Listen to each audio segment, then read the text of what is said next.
Welcome back to the Centre for Christian Spirituality for our reflection on the Gospel of the next Sunday, which is the 32nd Sunday of Ordinary Time. I invite you now to listen to the text. As Jesus taught, he said, "Beware of the scribes who like to walk around in long robes and to be greeted with respect in the marketplaces and to have the best seats in the synagogue and places of honour at banquets.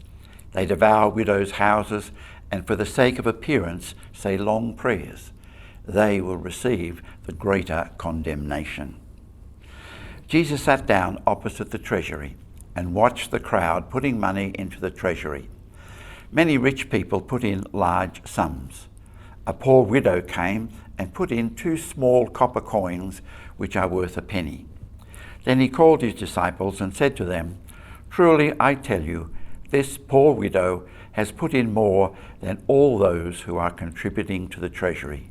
For all of them have contributed out of their abundance, but she out of her poverty has put in everything she had, all she had to live on."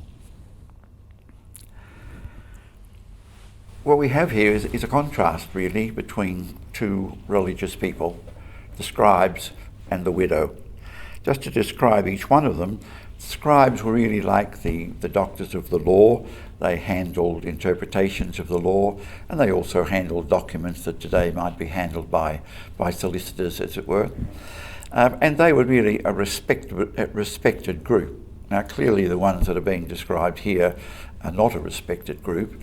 And as I read this, I thought it was a sort of a clericalism that went on there, namely people thinking that they had a right to do things and who looked for applause for themselves rather than for the service that they were giving. So clearly Jesus is criticising this particular group of scribes.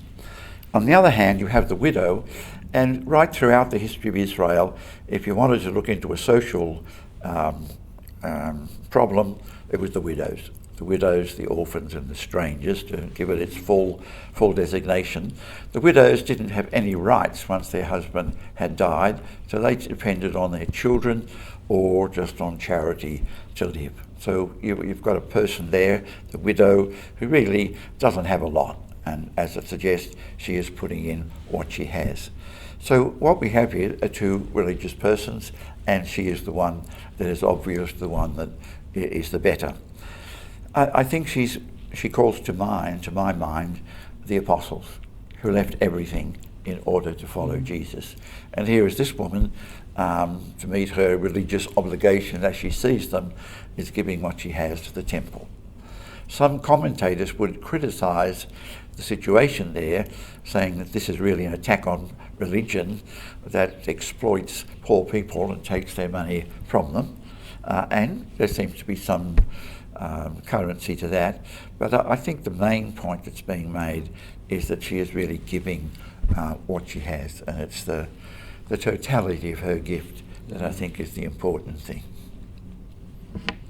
I like the contrast that you made, David, between both the scribes, the Jewish teachers and that, and the widow, and the condemnation of the first, because they're preaching and so on, that Jesus says, yes, listen to this, but don't kind of act in the way that they do. A timely thing, I think, for we in the church in this day and age. But with the widow as the contrast, it wasn't one who was seeking anything, wanting positions and power and authority, but just that real sense of humility.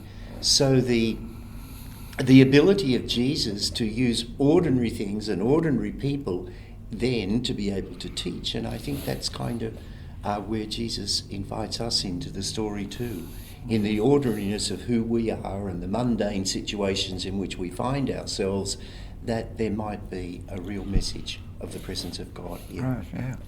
This one makes me wince because I can feel, to me, it's the difference between duty and love. And in the love, that woman, she put in everything. And people do that. Love is over-generous. The other, to me, is a sense of duty. I will contribute to that. I will contribute that because it's my duty. And yeah, I find this a very big wake-up call. Actually, I find it quite chilling. I can say I do my duty, but am I putting in everything because it's done with great love? Interesting you say that about wincing, Virginia, because something that I was reading leading up to our reflecting on this today, the question was asked, how many times have you winced when you've heard this story? Oh, really? Well, yeah. And, yeah. It was the right reaction. Oh, that. Yeah. Yes. We'd like you to look at the text now. Just draw out what appears to you to be the message of the text.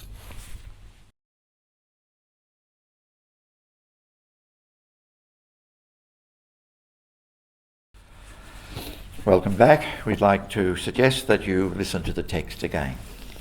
As he taught, he said, "Beware of the scribes, who like to walk around in long robes and to be greeted with respect in the marketplaces, and to have the best seats in the synagogue and places of honour at banquets.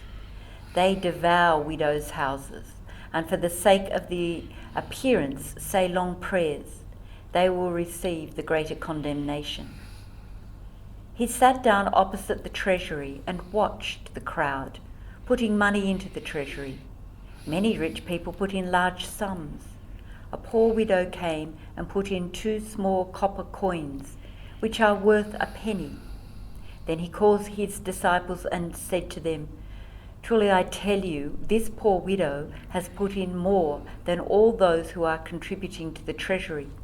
For all of them have contributed out of their abundance, but she, out of her poverty, has put in everything she had, all she had to live on." The application that I made was that just to look into my own life to see whether I'm giving as much as she gave. That there's a sense in which to anything you're involved in, you can give a bit of yourself, but really our faith calls us to run to win, as St. Paul says, and I just wonder, am I running to win? Am I giving all that I have, just as the widow did? And I suppose for me, it's to be aware of my sense of entitlement, how, the sense that I've earned this spot, so I'll sit here. That's my wake-up call. Just check on my sense of entitlement. Yeah, and it's to continue for me not to get caught up in the whole clerical caste thing. And so I'm picking up something, as you said, David, and I think it touches what you too said, Virginia, and I express it in familiar words, to give without counting the cost. And I'm doing that not for anything that I can get from it, but simply because it's my response to the love that I've received. That's right. We invite you now to again look at the text and to draw out something that has an application in your life. For our prayer is meant to lead to application in life.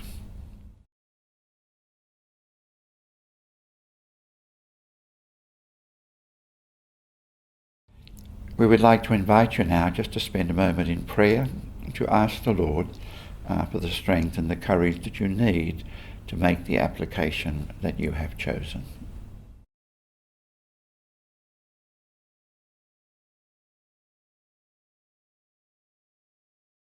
Thank you for being with us. I hope you've profited from our reflections together, and we hope that you'll join us again next week as we prepare for the 33rd Sunday of Ordinary Time.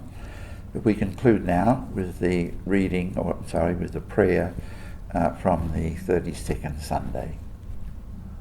Almighty and merciful God, graciously keep from us all adversity, so that unhindered in mind and body alike, we may pursue in freedom of heart the things that are yours, through Christ our Lord.